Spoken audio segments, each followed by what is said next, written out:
Welcome you all in this student lab conference.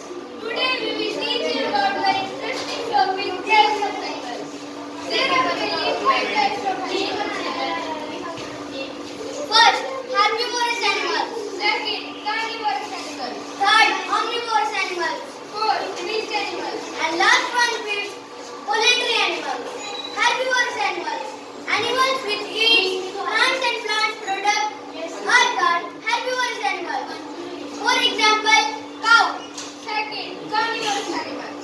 Animals which eat other animals are called carnivorous animals. For example, lion. Third, omnivorous animals. Animals which eat both plants and animals are called omnivorous animals. For example, dog.